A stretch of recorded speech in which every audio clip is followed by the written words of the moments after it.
Tenemos el honor, el privilegio y el placer de contar con el doctor Jorge Grifo. Acá lo tenemos. No solamente es uno de los abogados más destacados en este momento de la Argentina, tiene una carrera que realmente es envidiable, autor de más de 50 libros. Y es verdad, indiscutiblemente, cuando le digo este número, lo van a este muchacho joven, realmente fuera de serie, un number one. Tengo la suerte de conocerlo desde hace.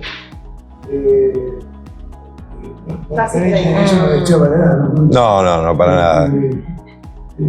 Conocerlo hace más de 30 años. Y realmente creo que hace la diferencia en la abogacía porque decían que San Pedro se peleó con Satanás y bueno, para terminar con la discusión de que no vamos a llegar a ningún lado, mañana me voy hacemos la reunión, pero yo voy a buscar en el infierno abogados y vos tenés los abogados que tengan de arriba en el cielo. Y entonces el otro día viene San Pedro caminando y venía Satanás enfrentado y Satanás venía con 12 abogados. Y entonces cuando lo ve que San Pedro venía solo, le dice, pero escúchame, sos tonto, no llegamos a ningún arreglo y vos ven sin ningún abogado, yo traje 12. Y perdóname, dice, lo que pasa es que en el cielo no pude encontrar a ninguno. Bueno, es uno de los que está en el cielo, porque estuvo conmigo en la buena y en la mala, así que era la gran excepción. Perdón si este era el abogado acá, pero. Hay dos más. Están en el equipo de acá del mar. En el equipo del cielo. También tenemos al doctor Quirino y A la doctora Medina. bueno, la doctora que también nos acompaña siempre, realmente la doctora. Así es. Bueno, realmente una persona diferente y que es más empresario le diría que abogado, por lo cual vamos a estar hablando el mismo lenguaje. Y bueno, también siéntanse libres de preguntar. Vamos a hacer también sobre el final, como esto va a estar transmitiéndose en directo y todo eso, si hay alguna pregunta álgida y que requiere una respuesta, la vamos a dejar para el final. Vamos a hacer así, te lo digo después, y así no queden comprometidos. Y siempre hay gente que te quieren escrachar, ¿no? O colegas que no te quieren, que no quieren, no envidian tu éxito. Bueno, doctor, los dejo un aplauso porque lo merecen una buena.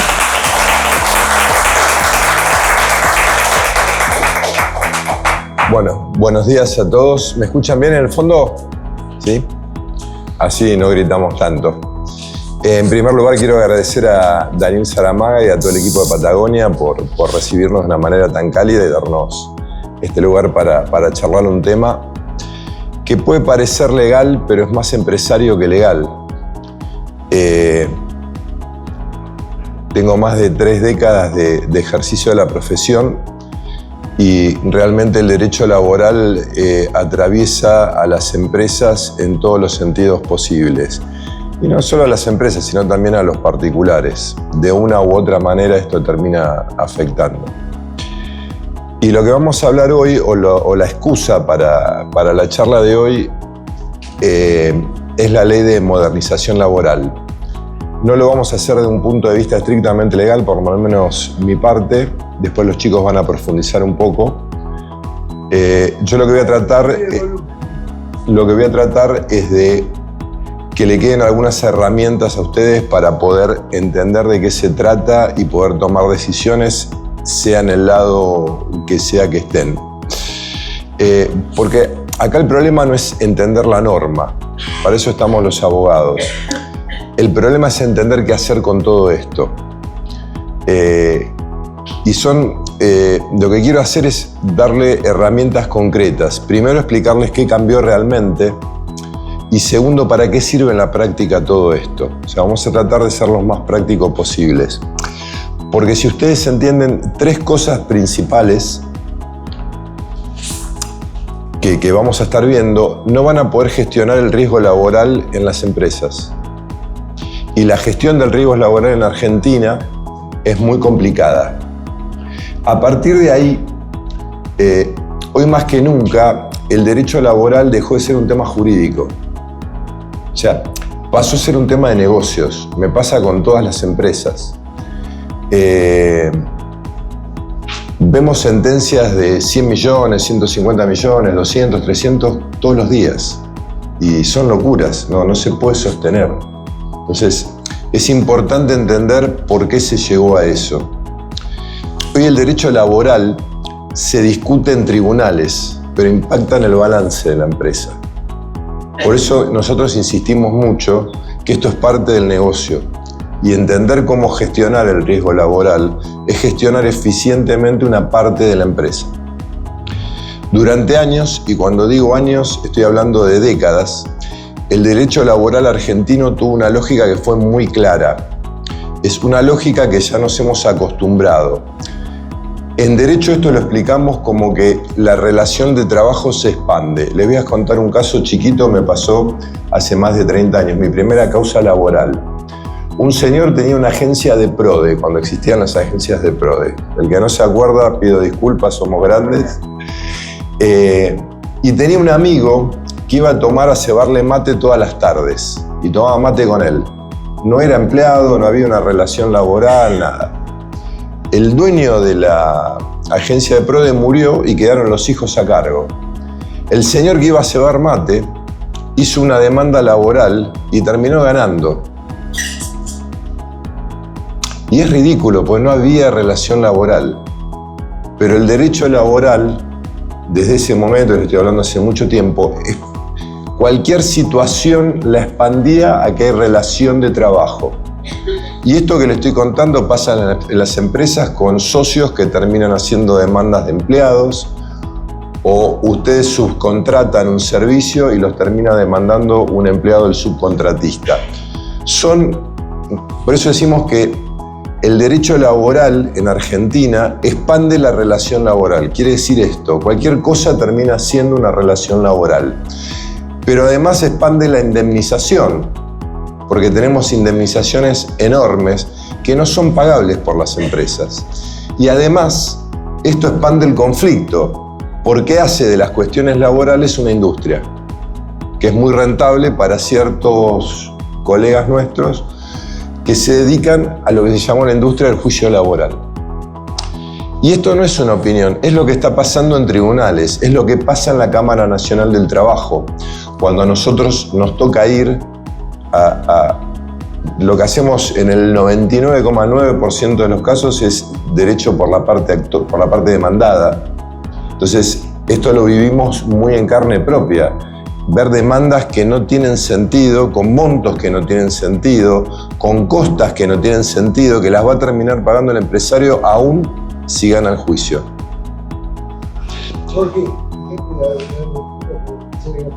Ok. Entonces, tenemos que frente a esto se fueron armando estructuras empresariales cada vez más complejas. Y el sistema respondía con una lógica cada vez más simple. Todo es laboral, todos tienen responsabilidad y todo se indemniza. ¿Y esto qué tuvo? Una consecuencia. El derecho laboral dejó de interpretar la realidad y la empezó a reemplazar. ¿Y cuál fue el resultado? Un sistema previsible en una sola cosa, que cualquier cuestión es considerada una relación de trabajo. Esté bien hecha, esté mal hecha o esté perfectamente hecha. Todo podía terminar en un juicio, y en un juicio incierto. A nosotros, como abogados de empresa, cuando los contadores de las empresas o los auditores certificantes nos piden que hagamos una estimación de los costos de los juicios laborales, es tanto como hacer magia, porque no podemos determinar cuánto va a ser una indemnización en un juicio que no sabemos cuándo va a terminar, con qué tasa de interés. O sea, es muy difícil gestionar el riesgo, era muy difícil gestionar el riesgo con el sistema actual. ¿Por qué? Pues no se podían calcular los montos indemnizatorios. Martín va a hablar puntualmente del cálculo de una indemnización y el IPC y todo lo que vino nuevo. Y todo el problema que eso también acarrea. Y esto no era... El tema de los juicios laborales, no todo tiene que ver con incumplimiento. mucho es un problema de incertidumbre, porque la incertidumbre no la podemos gestionar las empresas. Desde las empresas no se puede gestionar la incertidumbre. Algo te podrá salir más caro o más barato, pero si vos sabés que es caro, lo gestionás como algo caro y tomarás todos los recaudos que tengas que tomar. Pero gestionar algo que no sabemos cuánto va a valer, que yo me tenga que sentar con Dani y decirle, mira, acabas de perder un juicio laboral por 1.500 millones de pesos. No lo podemos hacer, es muy difícil. Y les voy a poner un ejemplo, el caso Manaos, que salió en los diarios. Para el que no lo leyó, le cuento. Un empleado de Manaos demanda por 282 millones de pesos. La sentencia en primera instancia y en Cámara es confirmada por 1.270 y pico de millones de pesos. Manaos apela, va a la Corte. La Corte, con las herramientas que tenía, redujo la demanda, pero con la base de cálculo, la condena terminó siendo más de 800 millones de pesos. No se puede pagar, no hay costo. Una gaseosa no puede bancar el costo de ese juicio laboral. Eso es absolutamente inviable. Y cuando la incertidumbre entra en la ecuación, todo se desmadra, porque el derecho laboral deja de ser derecho. Pasa a ser un derecho de ejecución, un negocio, pasa a ser otra cosa. Y esto hace que el derecho laboral termine siendo imprevisible. Y acá hay algo que es muy concreto. Las empresas que no contratan, las empresas que tercerizan mal, las empresas que se achican para no expandirse, ¿vale? Son empresas que están respondiendo de alguna manera a esta conflictividad que les estoy señalando. Porque hay empresas directamente que desaparecen. A nosotros nos ha pasado en el estudio empresarios que han venido con la llave del negocio a dejarla tomar. Ocupate de liquidarlo y entregar lo que quede. Yo no puedo seguir gestionando esto. Eran empresas que se les había metido un sindicato adentro, empezaron a tener demandas de cualquier tipo, reclamos, conflictividad laboral, problemas sindicales, paros. Ni les cuento los estatutos especiales. Nosotros trabajamos mucho con medios de comunicación, de los institutos, los convenios colectivos de los medios de prensa, de los medios gráficos, de los maestros. O sea, todos regímenes, son un montón de regímenes que hay por todos lados, y el juez laboral termina sacando pedacitos de cada uno. Y con esos pedacitos terminan haciendo liquidaciones que son imposibles de pagar. Y el problema es que en Argentina el derecho laboral no fue, desde hace mucho tiempo, no es una cuestión legal, no es una cuestión jurídica, es una cuestión política. El derecho laboral es política. Son votos. Por eso tenemos, no me voy a meter en temas políticos ahora, pero no por nada tenemos un país que fue de los primeros 10 del mundo y que terminamos ocupando de las 3/4 partes de la tabla para abajo. Porque en Argentina dejó de haber inversión por un montón de cosas. Corrupción, falta de seguridad jurídica, impuestos y la ley laboral. Porque me ha pasado hablar con inversores extranjeros que han retirado inversiones por los costos laborales. Y cada intento de reforma chocó contra ese límite. Yo el otro día hablaba con un profesor mío, nos está acompañando el hijo acá, de Derecho Laboral, que me enseñó mucho. Casi todo lo que sé de Derecho Laboral lo aprendí con él o en la práctica. Y me decía, Jorge, esta reforma no es la que queríamos. Digo, claro, no es la reforma que todos queríamos, porque no es una reforma legal. La ley de modernización laboral es una reforma política, es una reforma de lo posible, porque hubo que hacer acuerdos, hubo que sacar un montón de artículos de la ley, reformarlos y hacer un montón de cambios para que fuera votada en el Congreso a cambio de acuerdos que se hicieron con los gobernadores que en el Senado terminaron apoyando. Conozco bastante de cerca todo lo que fue la negociación. No me voy a meter en eso. Pero por eso salió la reforma. Porque es una reforma política. Jurídicamente, La lógica es que se agarren a los 4, 5, 10 mejores expertos en derecho laboral, en relaciones laborales y en recursos humanos y que armen una norma moderna, como tienen los países modernos. Pero son leyes que no van a pasar el filtro del Congreso en Argentina como está configurada hoy. Por eso salió esta norma. No es una reforma técnica, es una reforma política y es el resultado del consenso político. Y un consenso que no surge de la perfección, sino que surgió de la necesidad. Con lo cual, lo que tenemos hoy es una ley que se quedó a mitad de camino. Tiene algunas cosas buenas y algunas cosas malas.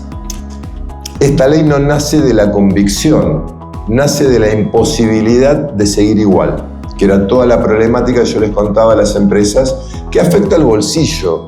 Y si uno es trabajador y no es empresario, lo afecta igual, porque la empresa le puede pagar menos de lo que le tendría que pagar. Nosotros en el estudio tenemos una norma, no hay sueldos en negro, se paga en blanco.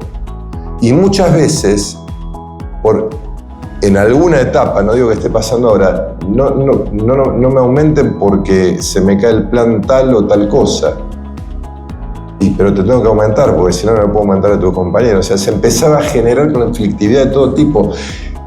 El sistema laboral te afecta de una forma u otra, seas empresario o empleado. Porque en los países que tienen normas laborales lógicas, razonables, los trabajadores ganan mucho más. Y los empresarios pueden contratar muchos más. Y estoy seguro que Daniel tendría el triple de empleados si pudiera, porque a él le gusta expandirse. Pero a veces no se puede, porque los costos no dan. Porque no se puede gestionar lo que no sabemos que va a costar un juicio. Entonces, esto explica por qué tenemos, y vamos a hablar hoy de muchas zonas grises. Y explica y también es una forma de empezar a resolver la problemática, y yo lo que voy a tratar es, al final, voy a hablar 10-15 minutos más, al final poder dejarles algunas herramientas. Como dije, no es la reforma que muchos hubiéramos querido, no es la reforma integral que todos estábamos esperando, y tampoco es una reforma definitiva. Pero sin ninguna duda es el primer paso hacia una reforma del derecho laboral en Argentina, porque es la primera vez que un gobierno democrático pudo reformar una ley laboral. O sea, con una reforma de esta magnitud. Porque los gobiernos peronistas o de ese color del tablero político no van a tocar sus votos. El gobierno de Macri, que tenía otra visión de esto, intentó y no pudo. Es muy poco lo que pudo hacer. El gobierno actual lo pudo hacer, por eso decía que esta es una reforma política y hay que entenderlo en ese sentido. No es un punto de llegada esta ley, es un punto de partida. Y acá viene lo más importante de todo, porque acá es donde la mayoría se equivoca. Muchos están mirando esto desde otro lugar. Analizan la ley como si fuera una reforma de costos. Y no se trata como si fuera una reforma de abaratar el despido. No lo tenemos que ver de esa manera. Esto es como si fuera una reforma para flexibilizar, y no lo es. No es una reforma de costos, es una reforma de riesgo. Lo que trató de hacer la ley es modificar el riesgo laboral, llevarlo a otro estamento. Antes, un juez laboral podía tomar de distintos lugares, de distintos convenios, de distintos acuerdos, la ley que más favorecía al trabajador. Lo llama conglomerado de leyes, que se explica mucho en lo que es la teoría del derecho. Y ahora esto la ley lo intenta acotar. Las empresas, y yo lo que aprendí atendiendo a empresarios, es que no le temen al costo. El empresario lo que le tiene miedo es a lo que no puede prever, a lo imprevisible. Y acá entramos en el punto más delicado de todos. La ley no define el sistema laboral. La ley define cómo se aplica. La ley determina determinadas reglas. Y para eso es lo que salió del Congreso. Pero el que aplica la ley es el juez. Y cada juez tiene su propio librito, su propia interpretación, su propia forma de calcular las indemnizaciones laborales, y lo que hizo el juez de primera instancia después pasa a la Cámara del Trabajo, y lo que hizo la Cámara del Trabajo después pasa a la Corte, si es que es objeto de recurso extraordinario ante la Corte. Entonces, estamos conviviendo ahora, vamos a empezar a convivir con un sistema híbrido. Hoy tenemos la Ley de Modernización Laboral que ya salió, que es lo que estamos charlando hoy. Tenemos una medida cautelar que la suspende, y esto nos deja en un mar de incertidumbres a todos, a nosotros que somos operadores jurídicos, para poder decirles a ustedes lo que hay que hacer. Y a los que reclaman tampoco saben si les conviene acordar, si no, si la ley se va a terminar aprobando. Hoy el fuero laboral es un mar de incertidumbres. Desde las empresas, ¿qué es lo que hay que hacer? Es bastante simple. Tiene que ver con entender el sistema y con prepararse.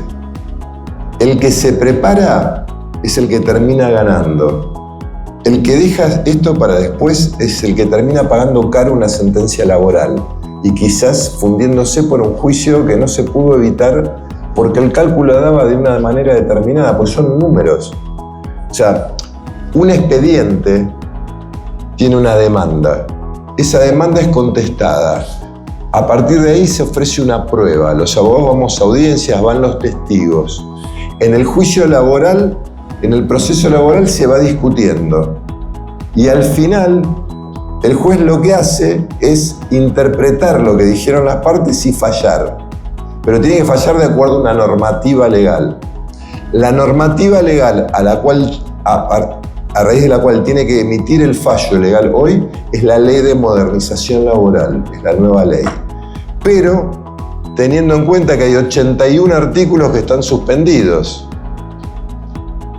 Entonces, es muy difícil, estamos transitando en este momento, por eso les decía que esta ley es el principio del cambio, que va a terminar cuando todo esto llegue a la Corte y la Corte dé la interpretación final.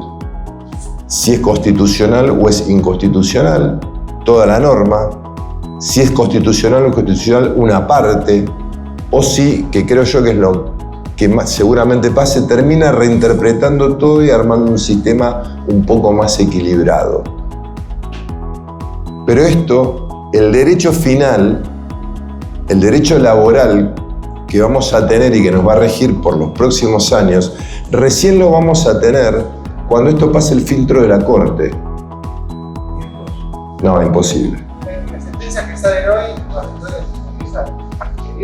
No, las sentencias van a salir de acuerdo a cómo se tramitó el proceso. Si vos tenías un proceso que venía tramitándose, te van a aplicar el derecho vigente en ese momento. Un juicio que inicia hoy, un juicio laboral que iniciamos hoy, una demanda que te inician hoy, va a estar bajo este sistema híbrido. Y cuando termine la Corte de fijar las reglas finales de todo esto, el juicio que se inicie después va a ser con esas reglas. Por ejemplo, el cálculo de interés se hace en el momento en que se inició el juicio o se calcula con el... Si esperás un ratito, Martín va a hablar de eso y no le quiero sacar. Se nos llena la cabeza de preguntas. Por eso les decía que lo importante es anticiparse al problema. Y de esto se trata. En algunas épocas convenía no arreglar los juicios laborales porque la inflación hacía su trabajo y la indemnización que se terminaba pagando era una indemnización licuada. Entonces nosotros, como abogados, como operadores jurídicos, al empresario le aconsejábamos no pagues, espera la sentencia, esperemos. Tramitemos todo el juicio y pagamos al final. Y realmente salía barato.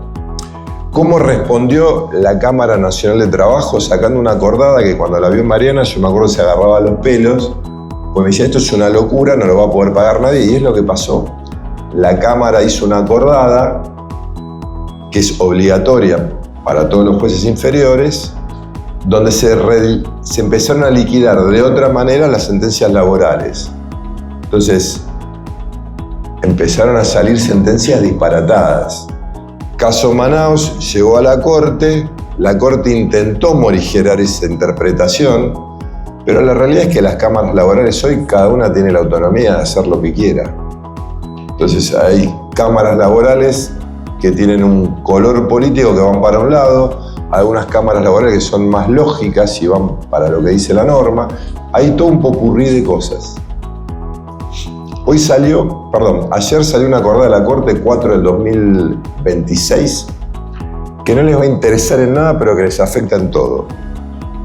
Que es una acordada que cambia las reglas de juego de cómo se van a designar los jueces. Ahora hay toda una cuestión en la política gubernamental y en la política judicial, pues la justicia también es política, que hay como muchos intereses para cubrir las vacantes de un montón de más de 300 y pico de juzgados que hay dando vuelta, que están todos libres, jueces subrogando, sentencias que no salen y todo. Entonces lo que hizo la Corte fue tratar de regular el sistema de designación de los jueces para que no sea manipulable por la política, para que se designen jueces más probos y menos influenciables al favoritismo de que un amigo político lo designe. ¿Por qué les cuento esto? Porque también en el fuero laboral impacta. Porque la ley no es lo que dice la ley, es lo que los jueces dicen que es la ley. Y ahí es donde empieza a jugar todo esto. Para que les quede a ustedes, hoy tenemos un sistema doble, como mínimo. Juicios iniciados antes de la sanción de la ley de modernización laboral y juicios iniciados después. Ahora, Mariana va a explicar los puntos principales de la ley. Ella es socia del estudio, Mariana Medina, y está a cargo del Departamento de Derecho Laboral. Y es la que se ocupa de aguantar todas las críticas de los empresarios a los fallos, a las sentencias, la que tiene que poner la cara y a veces explicar lo inexplicable. Y cuando termine Mariana, Martín nos va a contar lo que vos nos preguntabas, lo de los cálculos indemnizatorios y algunos problemitas y algunas perlas que hay en la nueva ley. Les agradezco la atención, Daniel, una vez más gracias por la invitación. Y bueno, vamos a seguir con Mariana, así no les quitamos tanto tiempo. Gracias.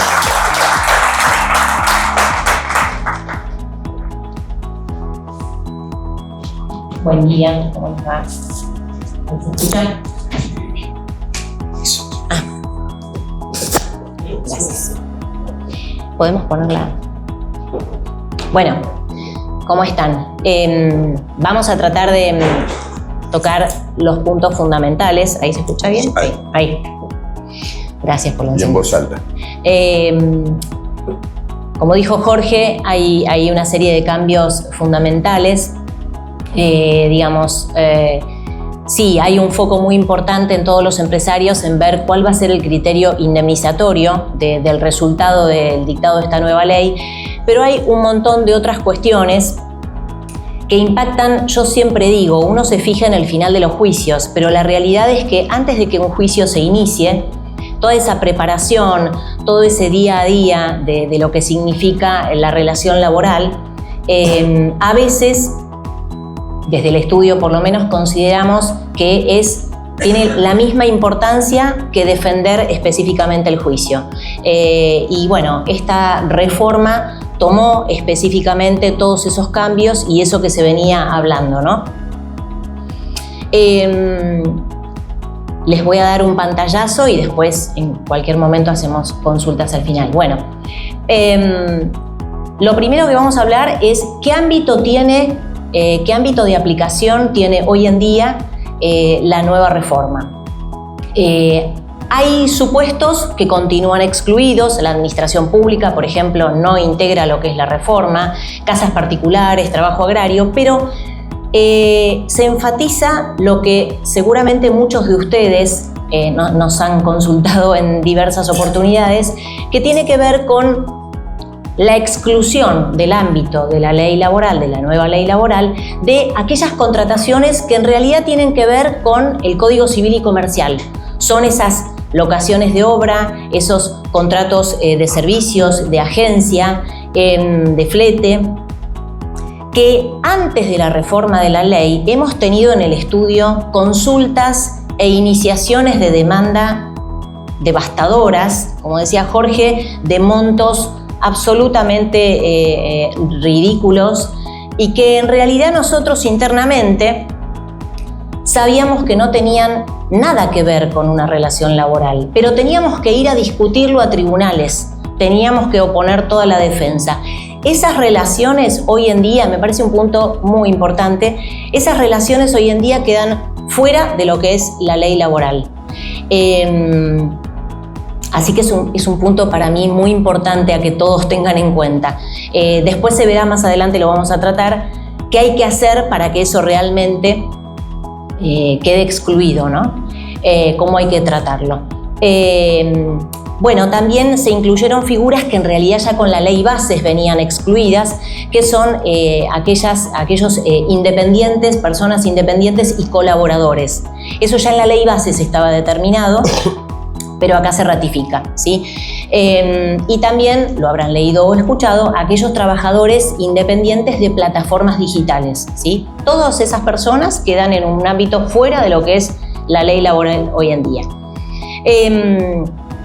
Algo que dijo Jorge también, se mantienen ciertos principios que, digamos, se tienen de décadas en todo lo que es el ámbito laboral. Se mantiene el principio de la norma más favorable para el trabajador, ¿sí? Pero se elimina algo que en lo que es un juicio es muy importante, que es el indubio pro operario, ¿sí? ¿Esto qué significa? En caso de duda sobre alguna divergencia, digamos, que se discuta, se va a estar a favor del trabajador. Eso quedó eliminado en esta reforma. Y es un punto importante, porque en la prueba, ya estando en un juicio, en el tema de la prueba, esto tiene una incidencia vital, ¿sí?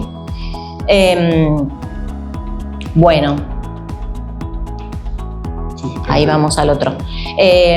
Bueno, con respecto a los temas de acuerdos que se realicen y al principio de irrenunciabilidad, bueno, por supuesto, continúa que la irrenunciabilidad está decretada tanto respecto de cuestiones que estén insertas en la ley de contrato de trabajo y de todos los convenios colectivos que cada actividad determine.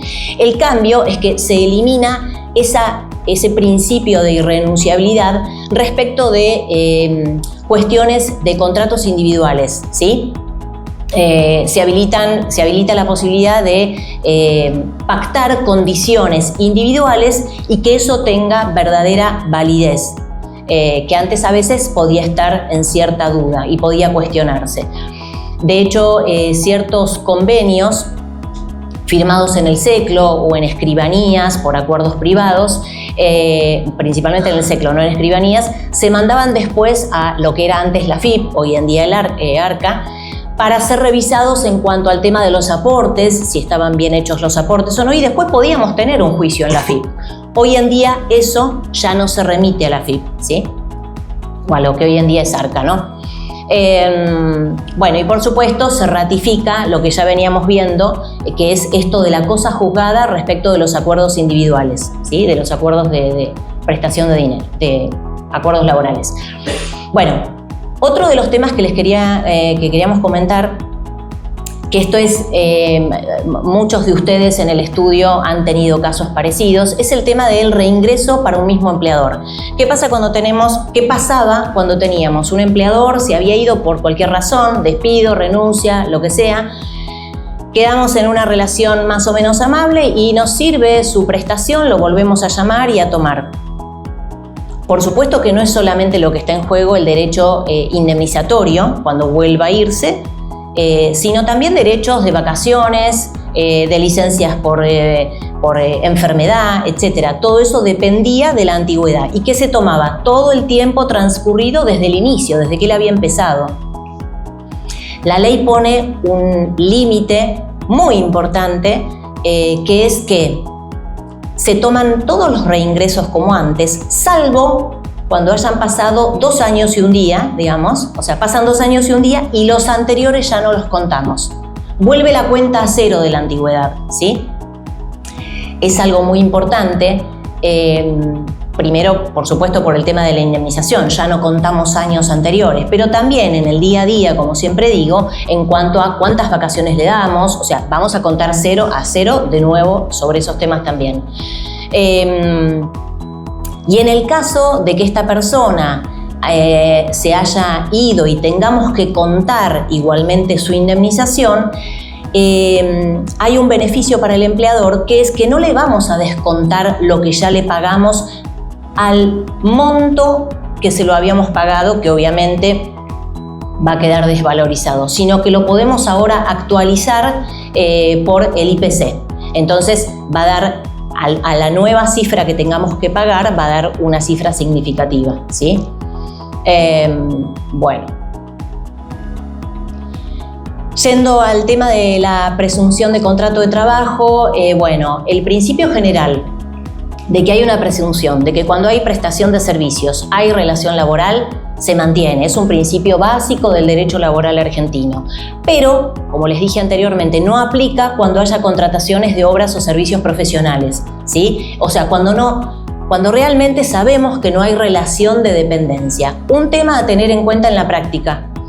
Eso sucede siempre y cuando luego nosotros podamos probar que existe o emisión de facturas o recibos, cualquiera de las dos cosas, respecto de esa persona contratada, o que los pagos estén bancarizados, ¿sí?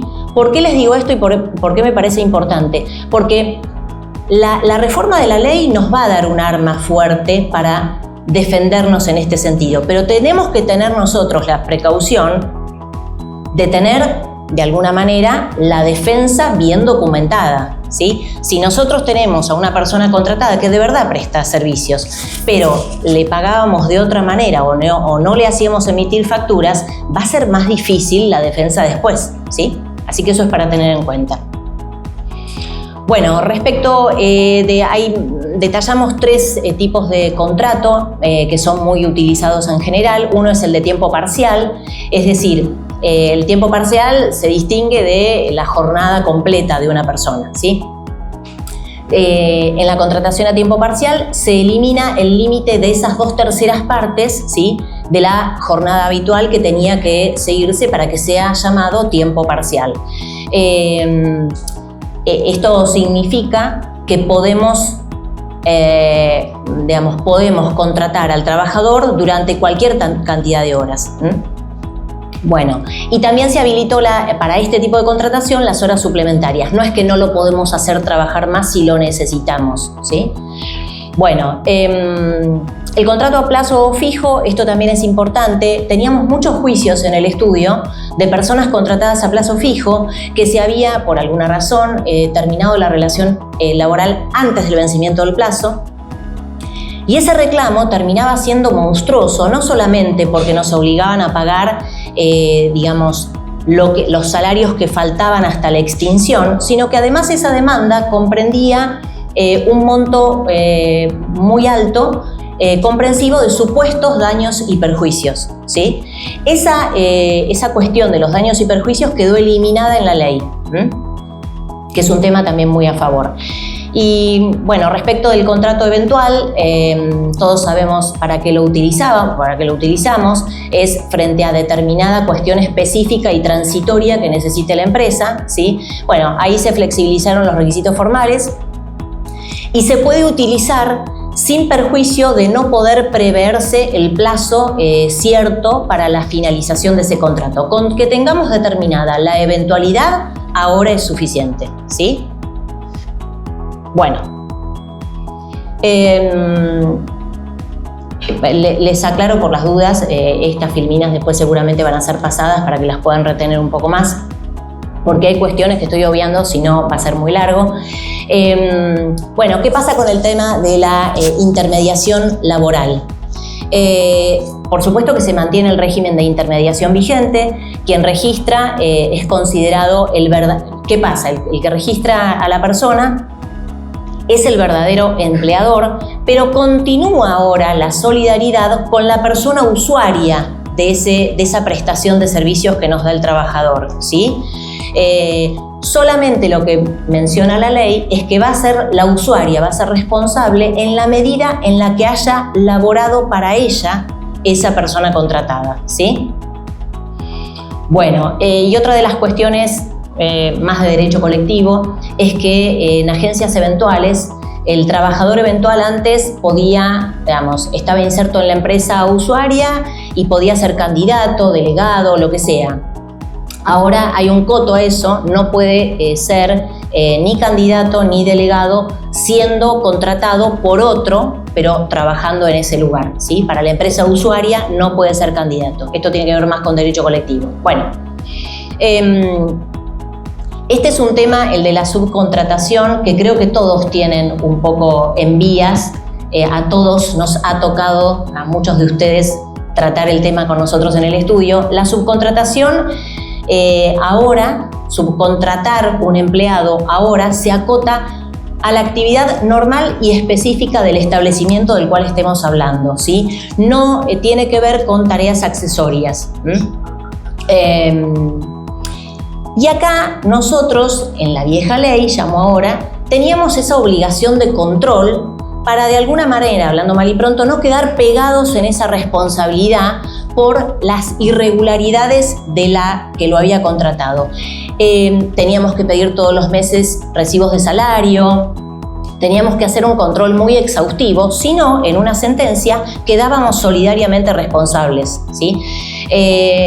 La ley impuso algo que es muy beneficioso para todo empleador, que es que solo va a haber solidaridad si se incumple el control de esa documentación que ahora les voy a mencionar cuál es. Es decir, no voy siempre a juicio a responsabilizarme por lo que el otro cometió mal, sino si yo puedo probar que he realizado el control, pero que el otro igual, por decirles algo, pagaba en negro, yo no me voy a quedar responsabilizado de esa situación, ¿sí? Lo que hoy en día tenemos que controlar a partir de la ley es el quil de la persona, que se le paguen las remuneraciones, por supuesto, los aportes a la seguridad social y ART, y que tengan una cuenta sueldo que hoy en día, ya vamos a ver más adelante, es absolutamente obligatoria, ¿sí?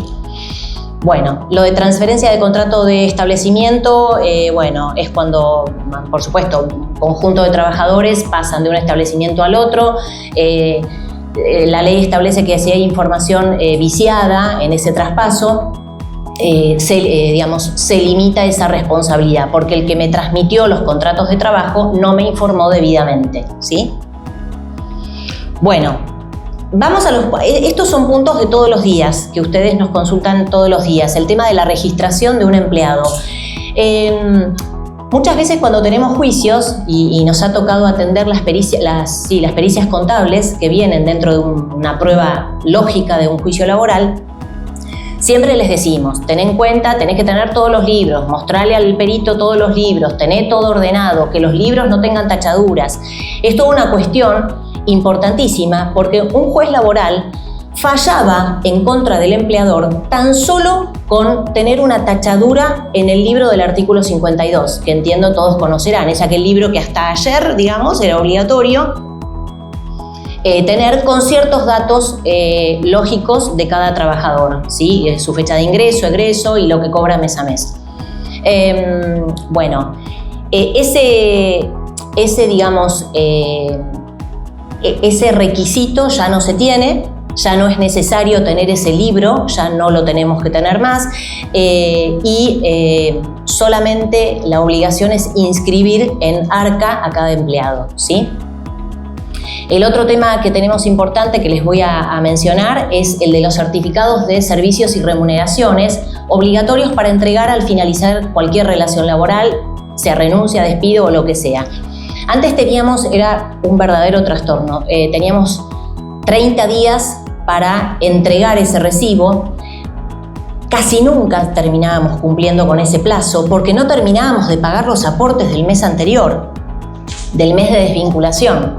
Entonces, la ley receptó esta problemática que todo el mundo tenía y lo amplió a 45 días, ¿sí? Más allá de que tengamos ahora medios electrónicos súper avanzados y que cada trabajador, si lo ve electrónicamente el certificado, ya no es necesario acompañárselo, ¿sí? Esto es otra de las cuestiones importantes. Bueno, voy a ir pasando algunos temas para no tardar demasiado. Les voy a ver. Bueno, han escuchado el tema seguramente con la apertura de la nueva ley del salario dinámico. El salario dinámico significa que se van a poder establecer a partir de ahora, de hecho muchos de nuestros clientes han empezado a hacer eso, a establecer determinados rubros en el recibo de sueldo distintos y con plena libertad a los que antes decíamos no lo pagues porque quedás atado a pagarlo para siempre. Hoy en día eso puede pagarse un mes y al otro no.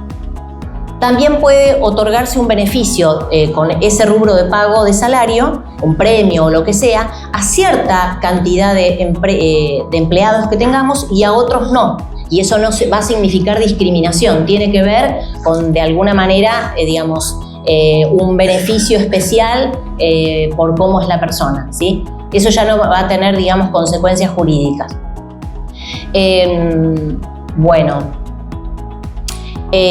Se ampliaron, esto también es muy importante porque era debate en los juicios, se ampliaron las prestaciones no remunerativas, ¿sí? Se agregó, por ejemplo, les digo porque seguro en el estudio tenemos, por eso lo digo, tenemos denuncias en demandas en donde no, mi salario no era tanto, era más porque me pagaban el celular, me pagaban internet cuando hacía home office, me pagaban también reintegros, me pagaban la prepaga o la diferencia de lo que yo quería de la prepaga que pretendía. Todo eso, hasta antes de la ley, era considerado parte integrante del salario. Y la sentencia, como decía Jorge hace unos minutos, nos terminaba saliendo millonadas, pero porque en realidad era una base salarial mentirosa, ¿sí?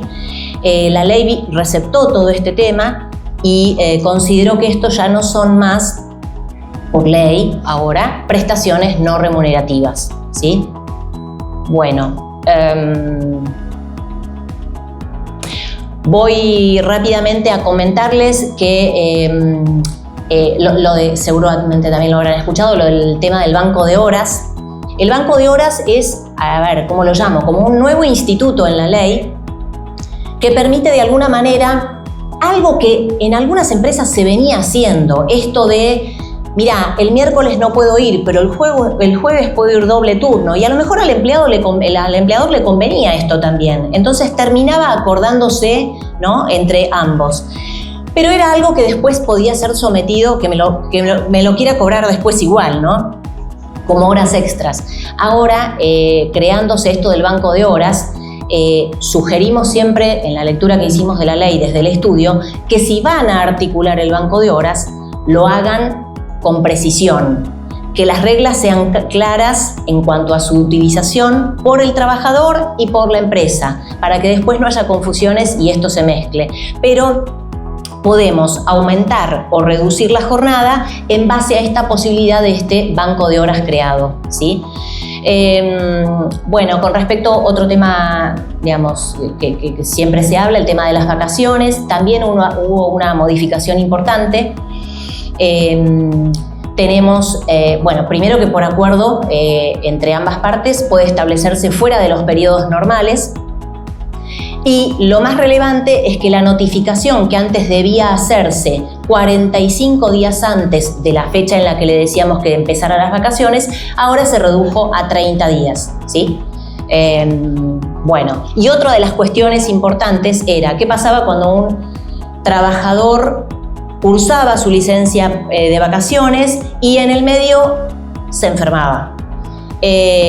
Nos hacía súper extensa la licencia y nosotros teníamos que conformarnos si recibíamos el certificado médico lógico para esperarlo a que venga a trabajar cuando él quisiera. Ahora esto cambió, la enfermedad durante las vacaciones funciona de tal manera que el trabajador debe reincorporarse a su puesto de trabajo el día que le vence su periodo vacacional, y después se reprogramará los días que le falten, que por enfermedad no pudo tener, ¿sí? Es una forma de decir, te traigo a trabajar, después vemos qué pasó con tus vacaciones, ¿sí? Era algo que a veces era imposible de que ocurra. Bueno, un último tema, no sé cuánto estamos con el tiempo, un último tema que me parece importante. Funcionaba muy bien el tema de la Junta Médica en Ciudad de Buenos Aires, pero la verdad es que en las delegaciones del Ministerio de Trabajo en provincia era imposible hacerlo, esta es la realidad. Nosotros aconsejábamos que se haga, pero nunca se obtenía un turno. La ley también receptó esta problemática, receptó la problemática enorme que todos sabemos de los certificados médicos, verdaderos, truchos, comprados, como sea. Y entonces lo que enfatizó en beneficio del empleador es que pueda haber un control más exhaustivo de esta circunstancia, ¿sí? Nosotros, si nuestro control laboral nos arroja, nuestro médico laboral nos dice está apto para trabajar y el trabajador continúa con presentaciones de certificados médicos que está enfermo, podemos ir entonces a una junta médica y si no queremos ir a una junta médica porque queremos resolverlo rápido y no esperar a los tiempos que esta tiene, podemos, esto va a estar con la reglamentación de la ley, ¿no? Podemos echar mano a instituciones privadas. Va a haber un nuevo negocio acá, ¿no? Las instituciones médicas van a crear un departamento, ¿no? Por así decir, en donde se cree la cuestión de junta médica privada. Pero aunque sea paga, a veces en determinados ejemplos que hemos tenido, casos, conviene de repente pagar una junta médica privada y resolver el tema, porque esto nos va a dar la pauta de saber si podemos dar por extinguida una relación laboral de repente de una persona que a veces nos pasa, hace un año viene inasistiendo por enfermedad, ¿no? Ni que hablar cuando la enfermedad es una enfermedad psicológica o psiquiatra, puede ser in aeternum. Bueno, a ver. Saben que se extinguió el periodo de prueba, el preaviso en el periodo de prueba. Esto es algo, digamos, también súper novedoso. Bueno, lo de la actualización de créditos te va a quedar a vos, Martín, así que lo paso. Solo les comento el último tema, luego lo tienen ahí escrito en las filminas. Se creó una nueva cuestión con esta ley. El FAL. El FAL, ahí escuché por ahí en otras charlas, no es el te tiro, sino el FAL es un fondo de asistencia laboral creado nuevo y obligatorio, ¿sí? Esto es lo que nos tiene que importar. A partir de la vigencia de la ley vamos a tener que pagar este FAL. Este fondo de financiamiento está creado para cubrir el tema de las indemnizaciones, ¿sí? Se financia con la contribución de cada empleador, por supuesto, y en esa misma proporción que vamos a tener que pagar es que se descuenta de las contribuciones que ya veníamos haciendo. Es decir, es un cambio de figurita. De alguna manera, estudiándolo un poco, ya lo van a ver en la práctica, pero solo les echo les comento este mensaje. Me puse a pensar, ¿no? En realidad, este FAL es como un pozo en donde uno va inyectando dinero para cuando de alguna manera no se pueda pagar una indemnización, uno puede echar mano a ese monto y decir, decido con eso pagar tal indemnización. Incluye la posibilidad de utilizar ese dinero para pagar acuerdos voluntarios, acuerdos esos del mutuo acuerdo, del 241 de la ley, ¿sí? Bueno, nada, ya se ha visto por ahí el tema de, bueno, hay que ver, ¿no? Si un empleador lo utiliza y dice, bueno, ya que lo tengo ahí muerto el dinero, lo voy a utilizar para pagar tal indemnización. Hay otros comentarios que me guardo sobre esta situación, pero bueno, veremos cómo funciona. Solamente, a ver, les quiero comentar. No, ahí está. Te dejo a vos, Martín, porque si no, no vamos a llegar, me parece. Bueno, espero que hayan entendido. Hay muchísimas más cosas en realidad en la reforma, pero a veces no nos da el tiempo. Lo van a tener acá igual en las filminas. Gracias.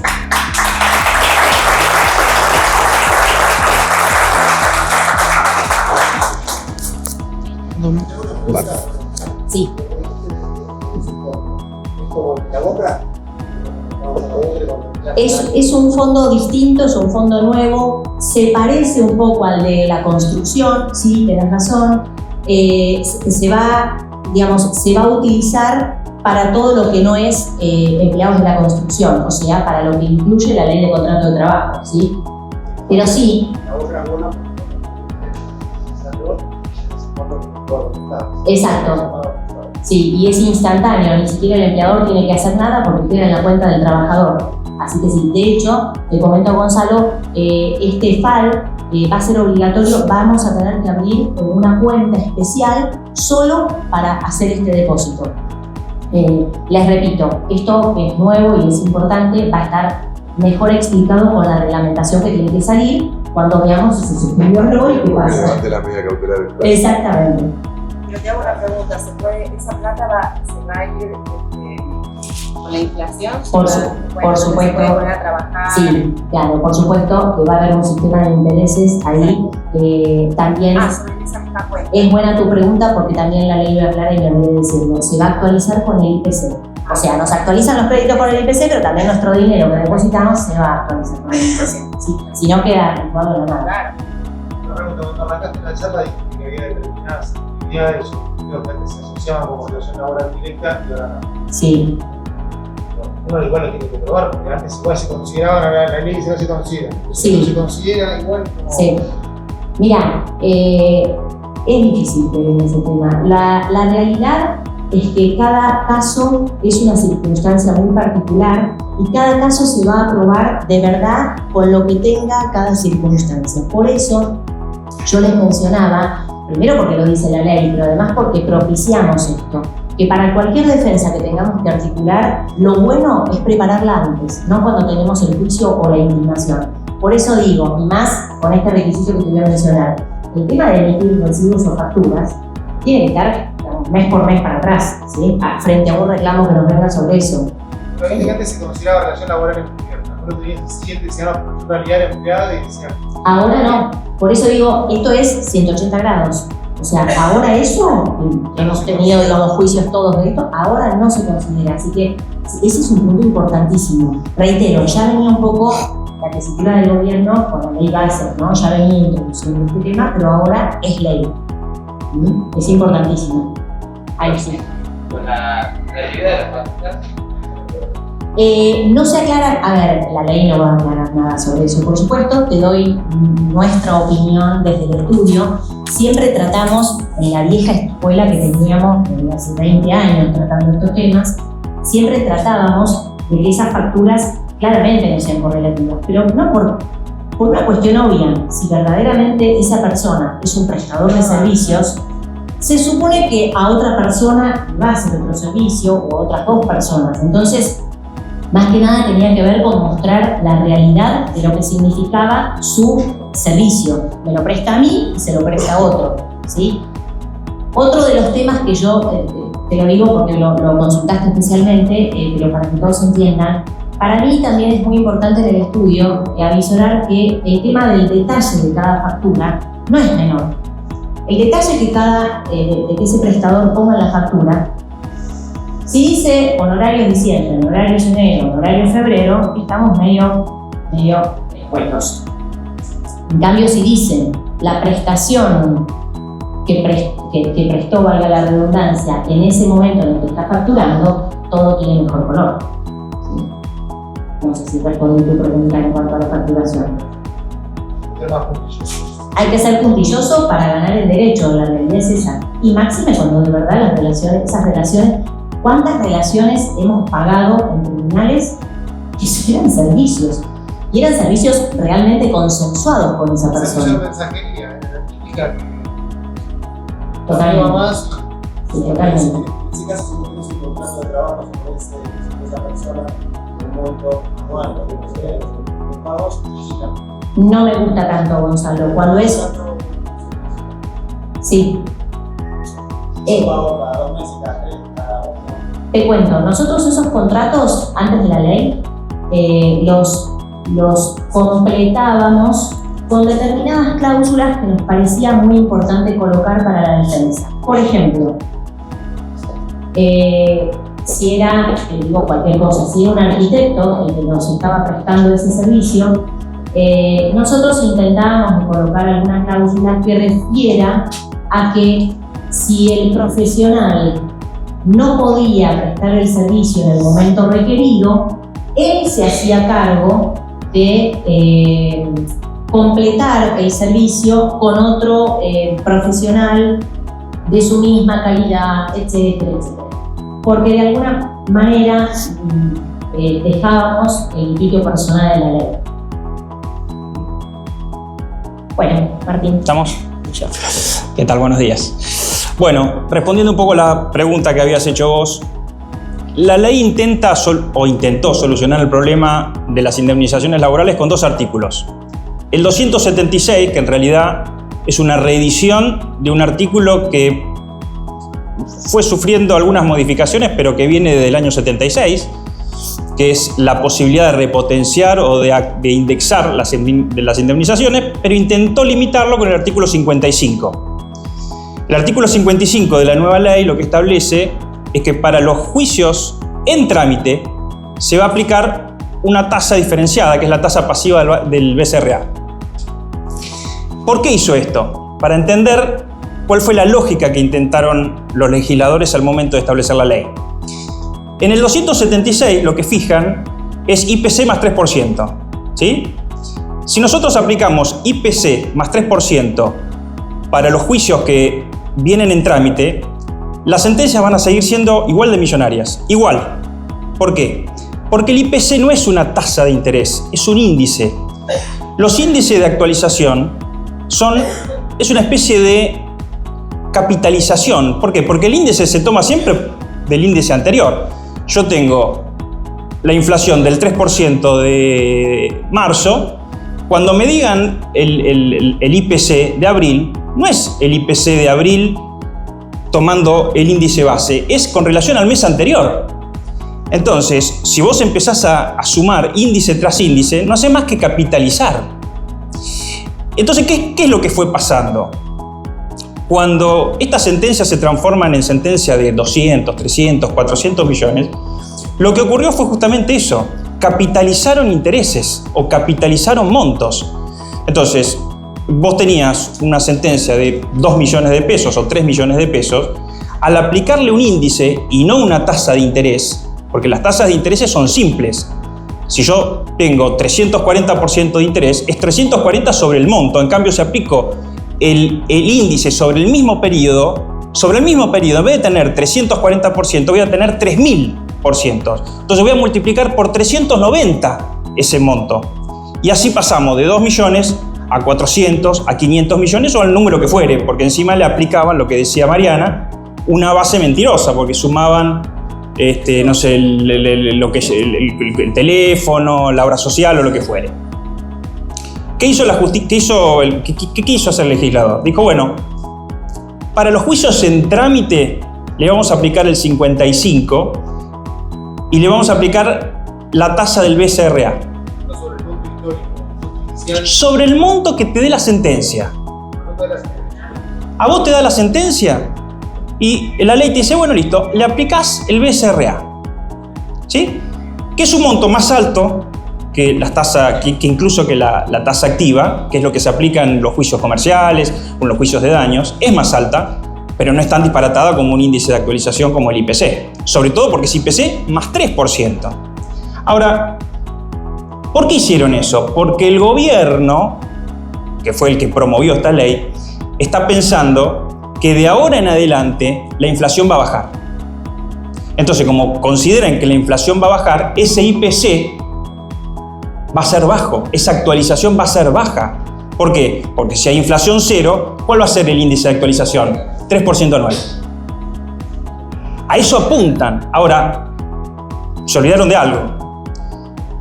Que esa ley tiene que pasar por el tamiz de los jueces. Entonces, ¿qué están diciendo los jueces ahora? No. Vos no me podés aplicar un tipo de actualización para los que iniciaron un juicio ahora y un índice para los que lo van a iniciar ahora. ¿Cuál es el sentido de discriminar a uno de otros? La ley es pareja para todos. Entonces, quien inició un juicio con anterioridad se ve perjudicado del que lo inicia ahora. Ahora, tampoco es la solución el 2,76, porque hoy no tenemos inflación. Ahora, si se llega a disparar la inflación, vamos a tener exactamente el mismo problema. Bueno, pero ahí vamos. Ahí está, ahí vamos. La inflación se dispara después de la pandemia, se dispara. A partir del 2021 empieza a sumarse de una manera catastrófica, lo que termina dando los resultados que terminan en las sentencias que todos vemos y que vemos por los diarios. Y no puede ser. Más de una vez, Mariana ha venido con alguna sentencia y me dice, sí, salió 1.200 millones. Y yo le digo, no, Mariana, estás equivocada, no puede ser 1.200. Salió 1.200 millones. No puede ser, Mariana. No puede ser, no lo podía creer. Pero un juicio de un trabajador que había ganado, tenía un sueldo de 3 millones de pesos, una sentencia de 3 o 4 millones de pesos, era un disparate. Entonces, ¿qué es lo que ocurrió? Nota aparte, cuando los jueces empiezan a establecer, antes de la sanción de la ley, ¿no?, estas sentencias millonarias, lo hacen en contravención a la ley, que aunque ustedes no lo crean, todavía está vigente, al menos en su artículo 7, de la ley de convertibilidad. La ley de convertibilidad del año 91, la que pasamos de pesos australes, en su artículo 7 decía, se prohíbe la indexación. Queda prohibida en el país la indexación justamente para promover la desinflación, que finalmente después la consiguen. Pero se prohibió la indexación. Los jueces dijeron, no, a partir de ahora, con esta inflación que está habiendo, la verdad, no me importa demasiado lo que dice el artículo 7, yo voy a empezar a actualizar, y empezó a actualizar como loco, sacando las actas. Cada acta era peor que la otra, y la Corte en ningún momento sacó un fallo general diciendo, no, esto es inconstitucional, se tiene que... No, la dejó correr. Es un anatocismo encubierto. Porque al aplicar un índice, es la primera vez que estamos viendo que se aplica un índice para actualizar una sentencia. No lo vimos nunca. Nosotros teníamos tasas activas, tasas pasivas, son intereses simples. Los intereses simples los capitalizan. Tasas activas, tasas pasivas. En algún caso decían, bueno, 1,5 veces la tasa activa. En los juicios de daños y perjuicios, que también en el estudio llevamos, algunas veces cuando los juicios eran muy viejos, ¿qué decía el juez? Bueno, mira, voy a sentenciar a valores actuales. Entonces, si vos habías reclamado que, no sé, te había atropellado un auto hace 15 años, que suele ocurrir en provincia, los juicios son eternos, y vos habías reclamado 150.000 pesos, 150.000 pesos ahora no era nada. Entonces el juez más o menos sacaba el dedo y decía, bueno, te vamos a dar 8 millones de pesos. ¿De dónde lo sacaron? Solamente el juez lo sabe. Bueno, pero lo hacía, pero siempre dentro de una racionalidad. Con los juicios laborales se perdió esa racionalidad al punto que era más grave que te despidan a que te maten, ¿no? O sea, un juicio de mala praxis, donde había un fallecimiento, cobrabas el 20% de lo que cobrabas si te despedían. Con lo cual fue todo un gran desbarajuste. No demos ideas. Sí, no demos ideas. Entonces lo que ocurrió fue esto. Los jueces empezaron a capitalizar, empezaron a aumentar en función de esa inflación. El gobierno ahora dijo, bueno, no, a ver, vamos a hacer una cosa. Para todos los juicios que vienen desde el 2020 en adelante, que se están, entre comillas, comiendo la inflación que hubo, esa aceleración de inflación tremenda que hubo entre el 2021 hasta el 2024, más o menos, a ese le vamos a aplicar esta tasa morigerada. De manera tal que cuando salgan las sentencias no salgan estos números disparatados. Y a partir de ahora, sí, aplíquenle el IPC más 3%. Total, no va a haber inflación. Y los montos no se van a disparar. Bueno, hubo un fallo general, que es el que habló Jorge, en el que suspendió, pero tiró para atrás el 55.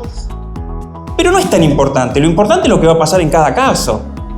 Todos aquellos que inicien juicios, todos aquellos que tengan juicios en trámites van a plantear la inconstitucionalidad del artículo 55 y van a decir, a mí, aplícame lo mismo que el que lo inicia en el 2026, con un agravante. La ley bases ya había reeditado el 276, que viene desde el texto ordenado del 76 del año de cuando se crea la ley, con lo cual yo considero, es mi opinión personal, cuando en la ley base ya ponen el IPC, porque ya lo ponen el IPC con la ley base, al ser una ley especial, deroga tácitamente el artículo 7º que generaba una especie de paraguas protector sobre la prohibición de indexar. Ya con la ley de bases en el 2023, a mi entender, cayó definitivamente la protección que teníamos respecto de la prohibición de indexación, porque ley general posterior deroga ley general anterior. Es así. Entonces, ya el problema lo teníamos desde el 2023 con la ley base. Ahora lo terminó de agravar, porque en la ley base lo que decía es no puede superar el 3%. Ahora dice, no, ahora le vas a aplicar IPC más 3%. Entonces, si se declara la inconstitucionalidad del artículo 55, todos los juicios van a salir con IPC más 3%. Yo hice un cálculo antes de venir acá, como para tener una noción, ¿no? Agarré 100 pesos y los actualicé. Del 2020 hasta ahora, con tasa activa, que es la tasa que si cualquiera de ustedes tiene un accidente y hace un juicio y lo gana, se lo van a actualizar por tasa activa. Me dio 474 pesos. Le apliqué lo que establece la ley sin el 3%, porque soy bueno. Me dio 3.600. O sea, que el fallo hay que, al monto de capital hay que multiplicarlo por 390. ¿Ustedes se imaginan un juicio de 10 millones? Entonces, para terminar, porque hace bastante que estamos y creo que fui bastante claro al respecto, igualmente después háganme las preguntas que quieran. Yo creo que está en manos, se perdió una oportunidad de oro para mí, para dar solución a este tema, se la perdió. Y se abrió ahora la posibilidad, o se abrió, digamos, un frente que lo vamos a tener que solucionar entre los abogados y los jueces. No queda otra y en definitiva la última palabra la tendrá la Corte. La realidad es que lo que se necesita es encontrar una solución que nos beneficie a todos, porque no hay empresas sin trabajadores, pero tampoco va a haber trabajadores si se sigue destruyendo la empresa. Así que bueno, de mi lado, muchas gracias.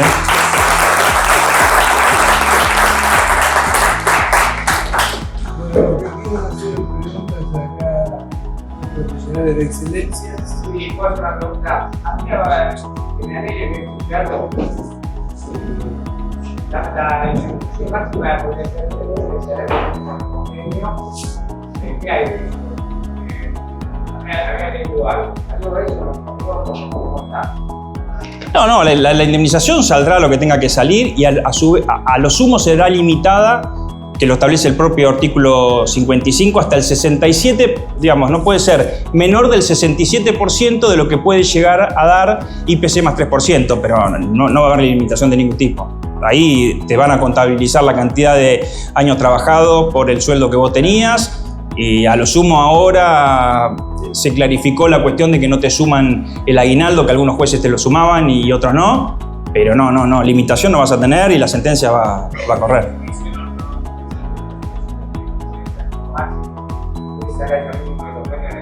No. Puede ser, pero no. Y si existiera eso, te puedo asegurar que mañana declaran la inconstitucionalidad.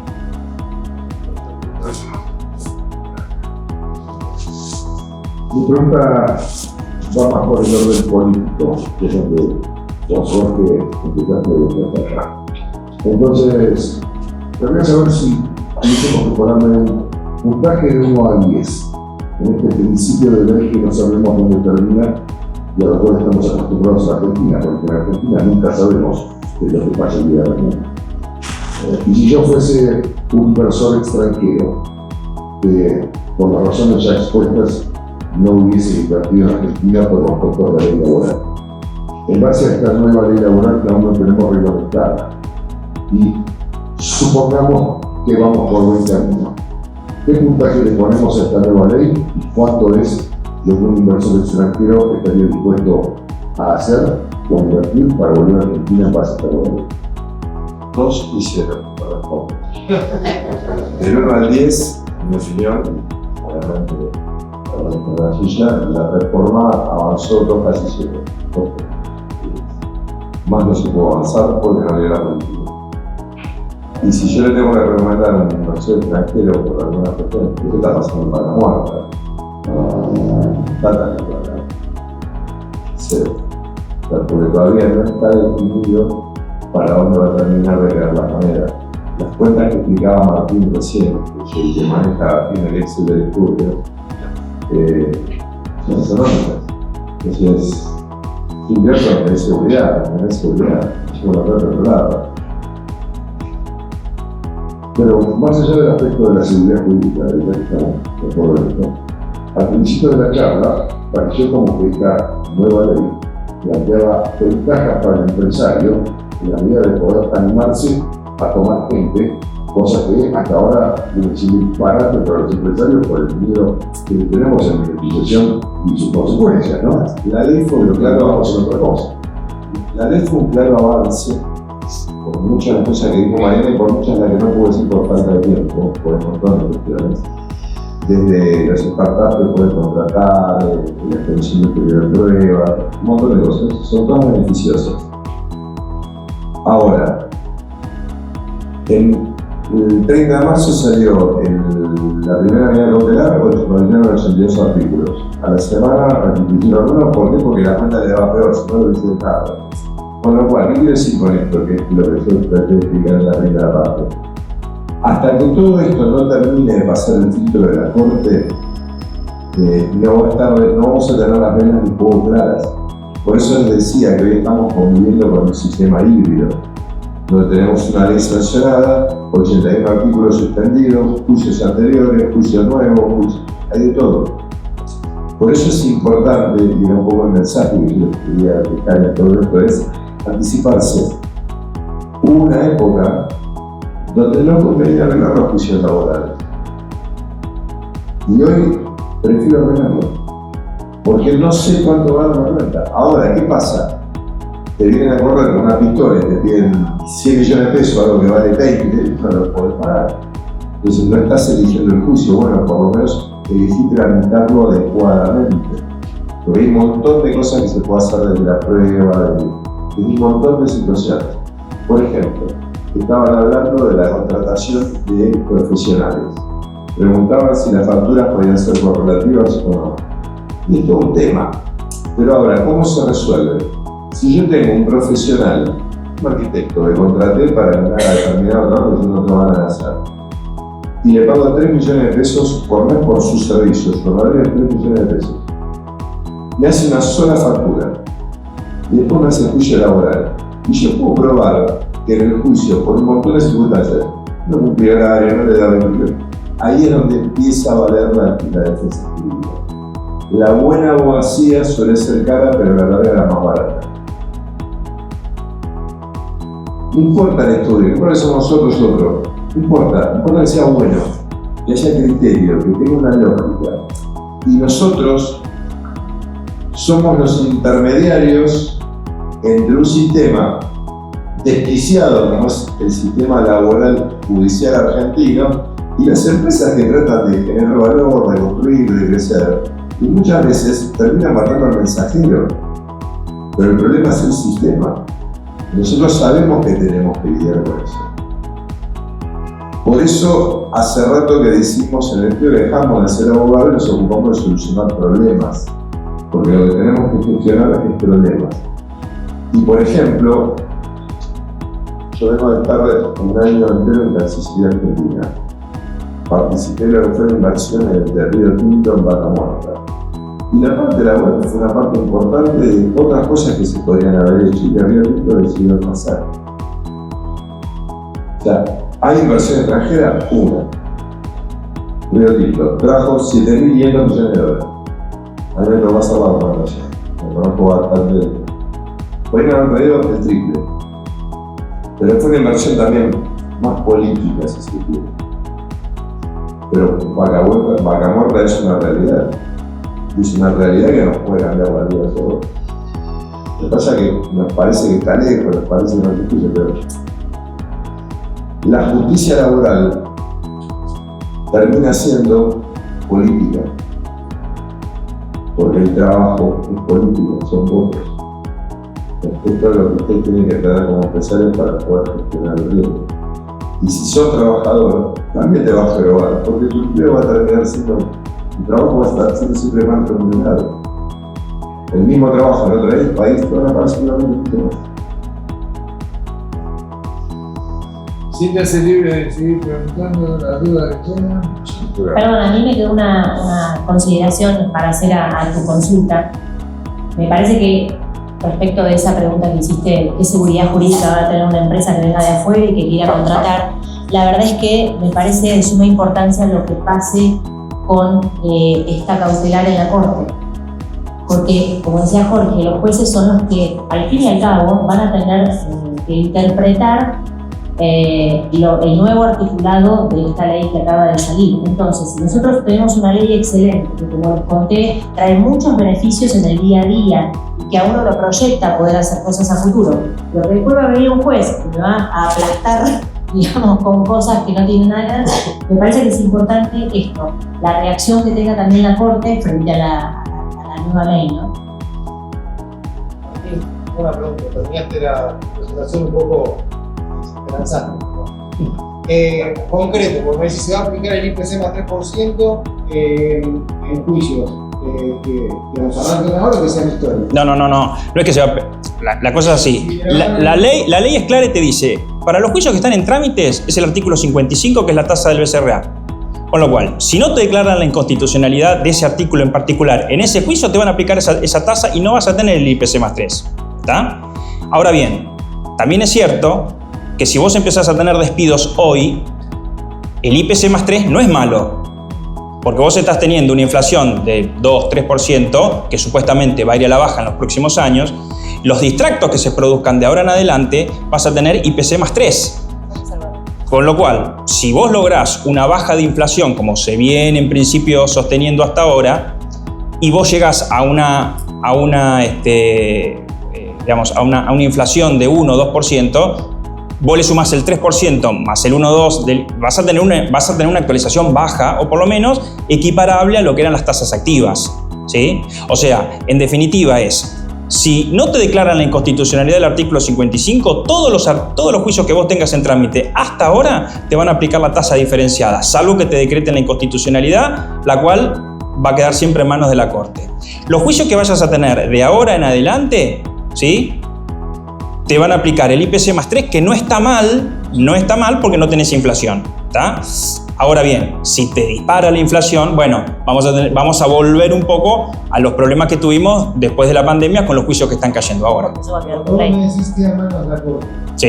Eso significa que sale sentencia ahora y que a manos de la Corte. Eso queda... Claro, vamos a suponer lo siguiente. Caso concreto. Un caso concreto, tenés un juicio que te dictan la sentencia mañana, ¿sí? Fenómeno. Y te dictan la inconstitucionalidad del artículo 55. Es decir, te dicen, no te vamos a aplicar esta tasa diferenciada, te vamos a aplicar el IPC más 3 o te vamos a aplicar alguna de las acordadas que ya veníamos dictando con anterioridad. Perfecto. Entonces, nosotros vamos a apelar esa sentencia, más allá de la cuestión de fondo, también vamos a apelar por el tema de la inconstitucionalidad. Esa inconstitucionalidad va a ser revisada por Cámara y la Cámara después seguramente iremos a la Corte. La Corte va a dictar un fallo, el primer fallo que salga, ¿sí? El primer fallo que salga, con toda seguridad después nosotros lo vamos a tomar como antecedente en todas las causas, como diciendo, no sigamos con esto porque sabemos cuál va a ser el final. Por eso yo digo, va a ser la Corte la que tenga la última palabra respecto de validar este artículo 55, que es tan importante, ¿no? Porque justamente te permite meter en una bolsa a todos los juicios que vos ya tenés. Igualmente una aclaración importante. Los juicios que se iniciaron a partir del 2023, más o menos, o que tuvieron distracto en el 2023, 2024, la actualización tampoco es tan grande, justamente porque ya había empezado un proceso de desinflación. ¿Tá? El gran problema lo tenemos los 2 o 3 años en donde, bueno, obviamente, ustedes recordarán, el último gobierno terminamos con una inflación del 200%. Entonces, el gran problema está ahí, en ese periodo relativamente corto de 2 o 3 años. ¿Sí? A medida que nos alejemos de eso, el problema también se va a ir reduciendo. El tema es pasar ahora este tramo, este tiempo en donde tenemos juicios anteriores, eventualmente podríamos tener, por el periodo de prescripción de 2 años, como todos más o menos saben, Los juicios laborales se pueden iniciar hasta 2 años de prescripción, más el tiempo de los 6 meses, creo que es el tema del CECLE y demás. Con lo cual, a lo sumo, hoy nos pueden estar iniciando un juicio laboral del 2023, 24, por ahí. Con lo cual, ya estamos saliendo, hoy en día, ya estamos saliendo del periodo de mayor inflación. Por lo tanto, al estar saliendo del periodo de mayor inflación, tanto el artículo 276 actual, como el 276 de la ley base, como el 276 de la ley de contrato de trabajo anterior, ya no generaría indemnizaciones tan monstruosas como las que venimos viendo ahora, porque las que venimos viendo ahora agarraron todo el periodo inflacionario. Por lo cual no es tan grave la situación, estamos saliendo, pero hay que pasarla. Pero igual depende del juez. Sí. O sea, el juez se puede. Vos hablaste algo de respecto a la designación de inocencia. ¿Qué es lo que cambió? ¿Ya sigue siendo democracia o por eso? Sigue siendo democracia la designación de los jueces y lo que intenta hacer la Corte con la acordada que estaba sacando la 4 del 2026 es acotar el margen de, por ejemplo, para designar un juez tenía que haber un examen, ahora los exámenes sean, no se conozca el nombre, que se corrija sin saber el nombre del juez, con una serie de medidas como para garantizar más transparencia en la designación. Es para las vacantes que hay ahora. Exacto, los que están y hasta que se jubilen son para el voto. Sí. Sí, ¿qué tal? Sí, bueno. Respecto a los aportes, ¿hubo cambios reales al final, como lo comentaba? No, los aportes tienen, ahí los van a tener en la línea, son cosas que no llegué a mencionar. Los aportes tienen un límite ahora que es en total del 20%. No pueden superar de ninguna manera el 20%. ¿Sí?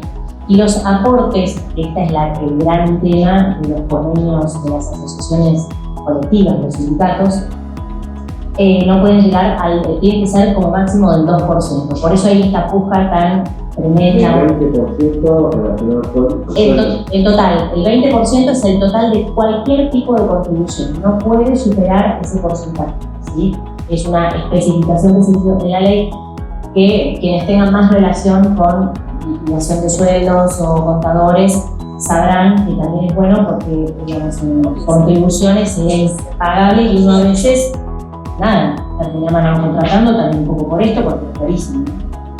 Así que sí, eso también tuvo que ver en eso. Es complicado, ¿verdad? Yo no sé un montón de cosas buenas que van a pasar. Perdón, por esto, porque es complicado realmente interpretarlo desde este lado, porque escuchamos un montón de cosas buenas que supuestamente van a empezar a pasar, que son favorables, cuyas conclusiones son catastróficas. Entonces, de este lado, perdón, ¿no? Es difícil sintetizar lo positivo o negativo de la nueva ley. Entiendo la cuestión que planteas y por eso yo hablaba de que es el principio del cambio, ¿no? Son los primeros pasos que se están dando. Y muchas veces cuando tenés este tipo de problemas, lo mejor que te puede pasar es empezar a discutirlo. Por ejemplo, nosotros hoy como país no podemos discutir la soberanía de las Islas Malvinas. ¿Por qué? Porque Inglaterra no se sienta. Lo mejor que nos podría pasar es que se sienten en una mesa, hablamos que nos digan que no, pero ya estamos solos. Esto es un cambio. Y la modernización de la reforma pero creo que fueron los tiempos el problema, ¿no? A mí me parece que por ahí se apuraron mucho con el tema de los tiempos y por ahí esta perspectiva de los artículos capaz llevaba un poquito más de concientización en todo y de los que cada uno de los casos, o por ahí se pensó que el comienzo se resolvía todo y es mucho más profundo el tema en cada caso, ¿no? Por eso por ahí sí está bueno todo, no sé si lo ponen en esto porque por favor, digamos, favorable, pero para mí es un tema de los tiempos. Por ahí había que llevar un poquito más de tiempo. Es un tema que se va a terminar decidiendo en la Corte, y eso va a llevar un tiempo, es imposible saber cuánto. Como positivo yo me quedo con que ya se está discutiendo el tema. Es raro que un juez saque una cautelar sobre 82 artículos de una norma, es raro. Yo tengo 30 y casi 40 años de profesión, es raro. Y a la semana se da vuelta solo. Ahora, cuando ustedes ven quién es el actor y quién es el demandado en el juicio, la CGT contra el Estado Nacional, bueno, por ahí es menos raro. Y cuando vemos los antecedentes del juez, por ahí tenemos un poquito más. Por eso digo que la política es un diablo que mete la cola en todo el tiempo. Ahora, yo rescato como algo positivo, por lo menos como abogado, yo tengo más herramientas que hace atrás para defender cualquier tipo de reclamo o para armar alguna estrategia de contratación o armar un montón de situaciones. Pero yo me siento con más herramientas. Después, como siempre en la vida, el tiempo no va a dar todas las respuestas. Pero por ahora creo que es un cambio, que es el principio del cambio. Está interesante que el empresario pueda bajarlo a esta situación de y me quedé con gusto a poco. Escuché una vitico, hablé de los 3 tipos y no me llevo todo lo que quería, no. Pero de vuelta, no maten a la mensajera. O sea, nosotros lo que hacemos es tratar de entretenerle lo que está pasando en un punto de casa muy cerrado que es la justicia. Jueces que nunca tuvieron empleados, que no saben lo que es pagar un sueldo, no saben lo que es cobrar los patrones, no tienen idea. No, amigos míos, son jueces y a veces con cada discusión, no voy a decir en voz alta lo que les digo, pero la realidad es que a veces sacan fallos que no tienen ni idea del daño que está causando. Pero bueno, nos toca vivir con esto. ¿Vos decís que no saben? Yo creo que sí. Bueno, lo podemos charlar. ¿Alguna otra pregunta? Bueno, antes de invitarlos a disfrutar del brunch, mezcla de lunch y breakfast, quiero que ya comencé la charla, le dije que hacía 30 años que estaba trabajando con él, y si quiero ver la relación más importante y más continua que he tenido, ya sea como asesor o como persona que considero del equipo de la compañía, también están en nosotros entender que si contamos con buenos profesionales y priorizamos este tema, los resultados pueden ser también muy positivos, pero que es un tema que nos tenemos que poner contentos, que es un verdadero cambio de rumbo, que obviamente estamos en los primeros pasos, pero también no descuidar que obviamente trabajando día a día atrás de esto, yo como CEO de Patagonia Flooring, el tema laboral no es un tema secundario, lo perdí como mochila, pero también me aseguré de estar asesorado por los excelentes profesionales que tengo y que son parte del equipo de Patagonia y parte del éxito de Patagonia. Entonces, pero no es un tema secundario, pero es importante que le demos la importancia que realmente tiene y les puedo asegurar que los resultados al final son muy buenos. Yo creo que tenemos un buen récord, muy buena performance por la cantidad de personas que tenemos, más de 400 familias viviendo en Patagonia Flooring, y la cantidad de juicios laborales y de pérdida de juicios laborales es muy baja. Pero porque también entendemos que trabajar en la Argentina es este problema. Es como el país que Japón no tiene producción agrícola y tiene que importar el 80% de los alimentos. Nosotros los empresarios tenemos las leyes de trabajo que son una barrera y un problema. Si no las priorizamos, obviamente es una planadora que nos puede pasar por encima. No es que esté recomendando el estudio, pero yo quiero decir que armar un buen equipo y priorizar este tema hace que esto que parece una gran incertidumbre no está así. Hay obviamente muchas cosas que a veces no se pueden, porque son bordes, no se pueden decir públicamente, pero hay trapisondas, estrategias, triquiñuelas, hay un montón de cosas, elementos que se pueden trabajar para que esto se minimice y sobre todo realizarlo en la mente, este es un tema que los empresarios de la raza tenemos que siempre tener prioritariamente porque nuestro destino, si no le damos la importancia que corresponde, lamentablemente vamos a sufrir a los que ahí le recuerdo la frase de Einstein que decía: considero una locura cuando veo que los seres humanos hacen siempre lo mismo y esperan resultados diferentes. Y para cerrar la charla esta pasada a Ranch, primero agradecerles a ellos esta colaboración tan profesionales y agradecerles a ustedes porque el movimiento también lo empezamos entre todos como empresarios, somos parte del problema. Y no necesito uno más a Winston Churchill, que estuvo en la Primera y Segunda Guerra Mundial. Él decía: soy optimista, la verdad no le encuentro causa a ser otra manera. Muchísimas gracias.